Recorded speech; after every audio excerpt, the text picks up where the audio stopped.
up, guys? The Bench Buddies are back today, and we're going to be doing our first power rankings video for the NFL. These rankings are based off of week 1 heading into week 2. Lots of confusion, I guess I would say, for week 1 because unexpected losses, unexpected wins. So just based off of those performances, we're going to rank them. All right, coming in at number 32, we got the Jacksonville Jaguars. They lost to what we thought would be the worst team in football, of the Houston Texans, by a big margin. So I think this is a fair rank for them. They did not look good week 1. Trevor Lawrence didn't look efficient, but he also has no weapons on the offensive side. So I think he'll be good this year. James Robinson didn't really do anything either. So, I mean, all in all, the offense did not look great, and the defense definitely didn't look great as well. Next, you got New York Giants. I don't know what kind of performance they had. I know they're limiting Saquon just because they don't want to have him get hurt again. But Daniel Jones didn't look the best. The defense, I don't know what was going on there. And, just lots of questions after week 1 for the Giants. Next, we got the Atlanta Falcons, and I'm pretty upset about the Atlanta Falcons because I thought they were going to beat the Eagles, and I even started Matt Ryan in my fantasy league over Justin Herbert, so you know how that went. But, yeah, they just could not get anything going on offense. Their defense looked horrible. Hopefully this isn't what it's going to look like this year for the Atlanta Falcons. Yeah, not a good matchup for them next week either as they get the Bucs. Nope. That's going to be maybe possibly 0-2. Then you got the Jets here. Wilson showed promise late, but they just couldn't piece it together as they were non-existent for the first 3 quarters. The Jets, I think they'll move up by the end of the year. I think they'll be potentially like mid-20s, but playing in the division with the Patriots, Dolphins, and Bills isn't going to help them. So next week they they're home against New England. But it's not going to matter. They're going to be 0-2, and they potentially might even drop. Next, we got the Detroit Lions. They showed some promise there with Jared Goff at the end of the game. Ended up coming back from a 33-10 deficit. Something like that, yeah. Yeah, they ended up losing by 8, so that's better. They looked a little bit better. Their offense looked like they could move the ball, but still, your defense giving up 41 points you're not going to win very many games. 27th, we got Houston. They beat Jacksonville. This was potentially the worst team coming into NFL this year, and then they got a win, so they moved up a little bit from our pre-rankings. But they got a tough task ahead of them as they're going to go to Cleveland next week, who just came off a loss against Kansas City in a great game. So expect Cleveland to get in the win column here and Houston to fall to 1-1. All right, coming to number 26, we got the Denver Broncos. They looked very slow in the first half against the New York Giants, but they picked it up, ended up winning 27-13. That defense is looking good. The offense looks better with Teddy Bridgewater under center. So this could be a potentially like an 8-8 team, depending on how their division games go.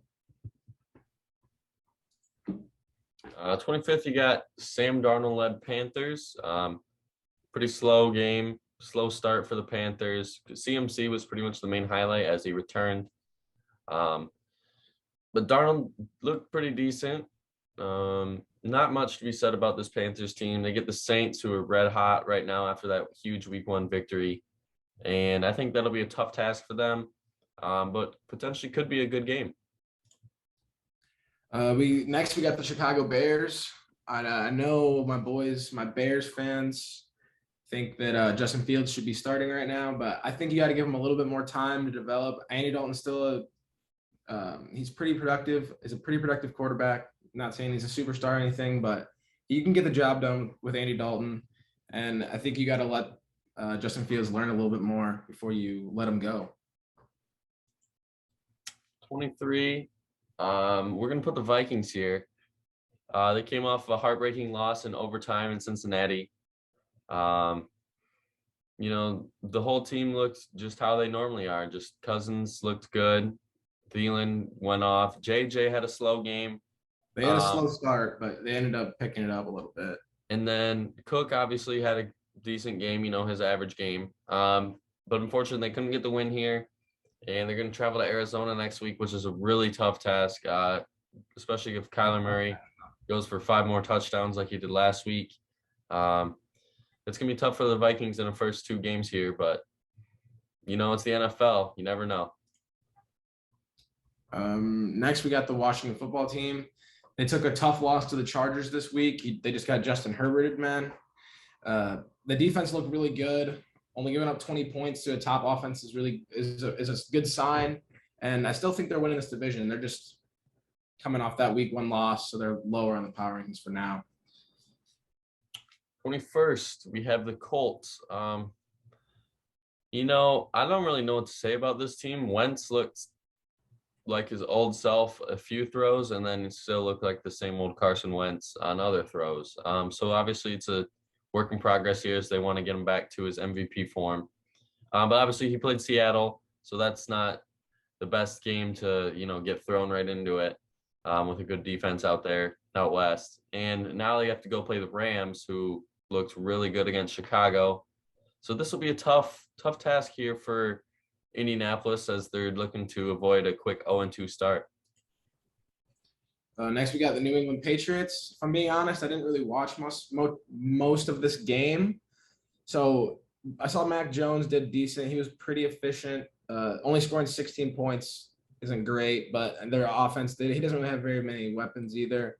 The Dolphins are a really good team, so I don't panic as a Patriots fan. Most likely going to be 3rd in the division, but better than the Jets.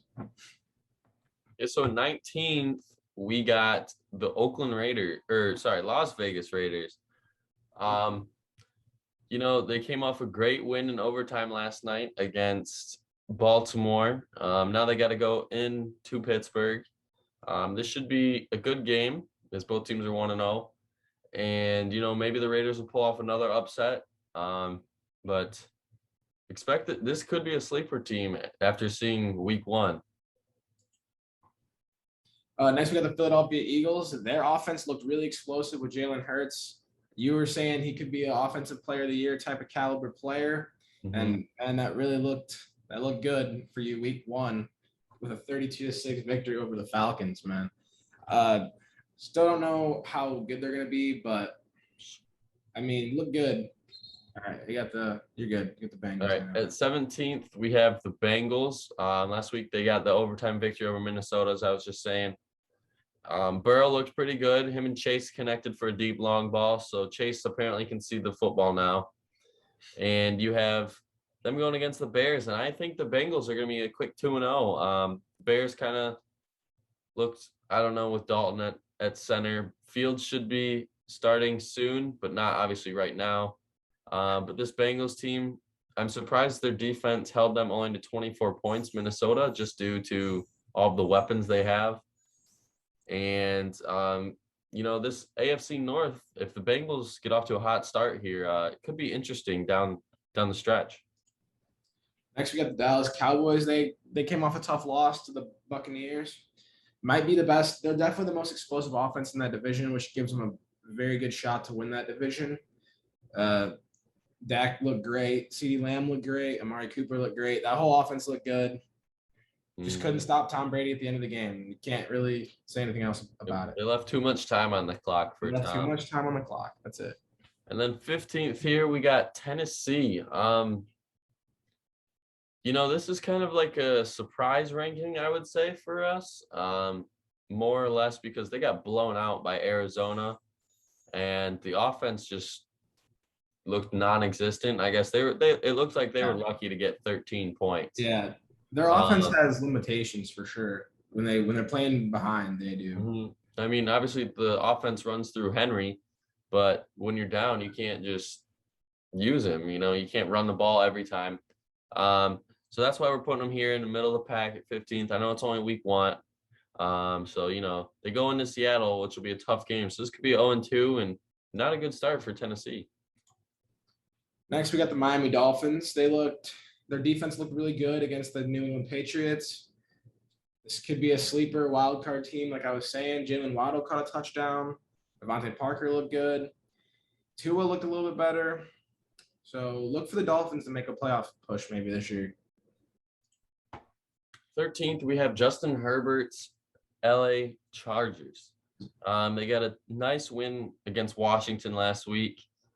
And that's why we kind of put them in the middle of the pack here. They're still a potentially wild card team. But now they get to play against Dallas in their home at a first home game of the year. I would expect a slugfest here, if I'm being honest. Another high-scoring game, and I think Herbert and Allen are going to have big games. And, another scary team in the AFC if this team gets off hot. Next, we got your Green Bay Packers.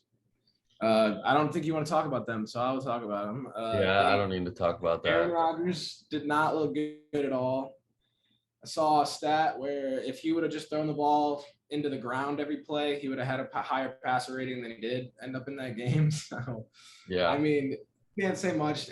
They're still looking like they're going to win the division. Aaron Rodgers is going to be fine, but it's just kind of funny to talk about the Packers here. And then I will just talk about the team that beat the Packers. Winston, he threw for 5 touchdowns, but he only had like 150 yards. So Packers defense did a good job in limiting Winston's air ability. But they just couldn't have the ball, or New Orleans just hogged up time of possession in this game and, didn't really give Green Bay too many opportunities, and New Orleans capitalized on every opportunity they had, which led to a huge victory here. Next week they play Carolina, and, I think this team will be 2-0 real quick and get a big lead in that division, potentially, if Tampa slips up at any time. I think this Saints team could swoop right in after Jameis Winston really showed that he can be a QB1 still in this league. Coming in the top 10, we got my NL West prediction division winner, the San Francisco 49ers. Man, they looked really good in the first half, and then they kind of blew the lead. Yeah. But they ended up with a win, so that's all that matters. Next week, they got the Eagles. That should be a good one, depending on how this is really prove to see if Jalen Hurts is legit this year. So that's going to be a fun one. 9th, we have the Buffalo Bills, and I'm a little surprised to see them here 0-1 against last week. They lost against Pittsburgh, close game still, but they just couldn't get anything going in the second half there. But this week they play in Miami. This could be a different story for Buffalo, looking to go 1-1, avoiding 0-2 start. Tua and the Dolphins looked okay, but I just think Josh Allen and the Bills have too much firepower to not win this game. So hopefully they'll be. So I'm just saying they'll be 1-1 going into week 3. Next, we got the Ravens. This is my AFC North Division winner. I might be changing that to the Browns after this game because their defense looked bad. They're off. Lamar looked like Lamar, so he could potentially be an MVP candidate again this year. But I mean, the offensive line, the run game didn't really do much other than Lamar. So you gotta make that improve in order to win this division. At 7th here, we have the Arizona Cardinals. A huge victory over Tennessee last week. Murray went off. D-Hop looked like he was just, number 1 receiver in the league.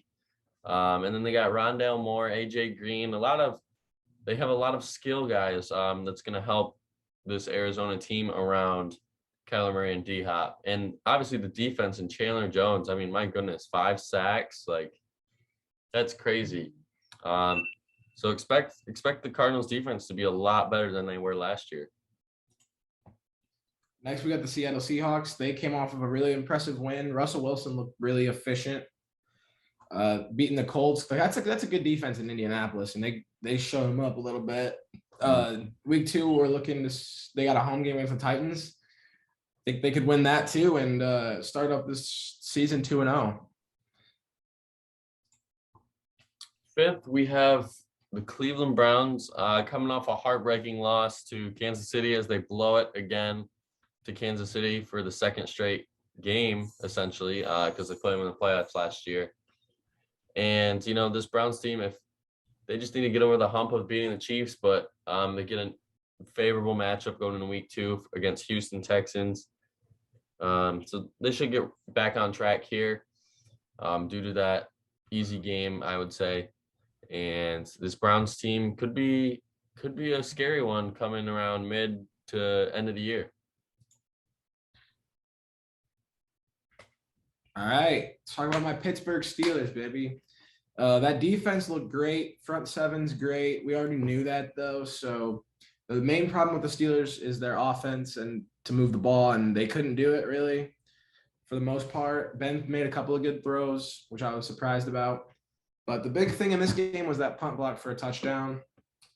And that was pretty awesome as a Steelers fan. So go Steelers, and let's go beat the Raiders next week. Coming in at third, we got the LA Rams. I'm really high on this team. Stafford really showed what he can do when he has weapons, and he just dismantled the Bears defense. It's, supposedly be a top 10 defense in the league. But they get the Colts in week 2. Should be another victory there as they should go to 2-0, just based off stats and odds and just, who's the favorite there. So, also the defense looked exceptional with Jalen Ramsey and Aaron Donald, normally playing to their top 3 players on the defensive side. And I just wouldn't want to face this Rams team come playoff time compared to the last 2 years. Now with Stafford at the helm, this is a whole different team.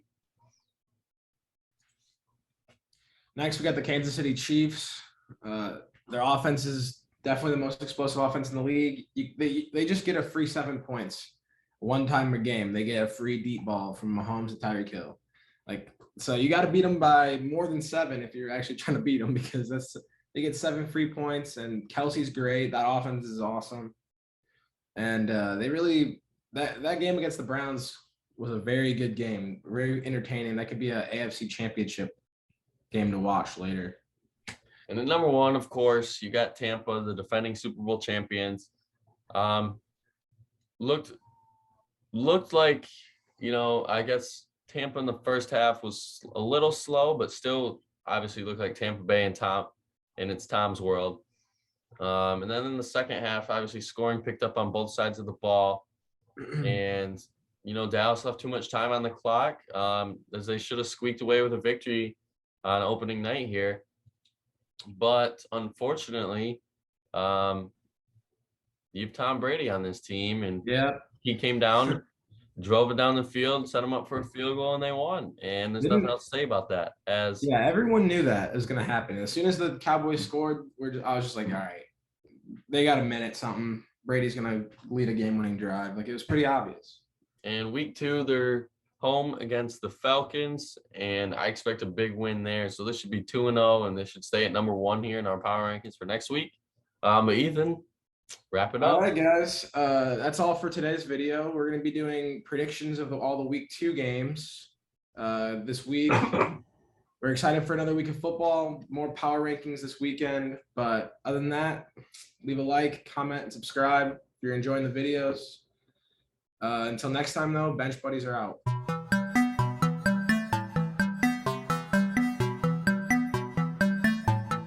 She never called back.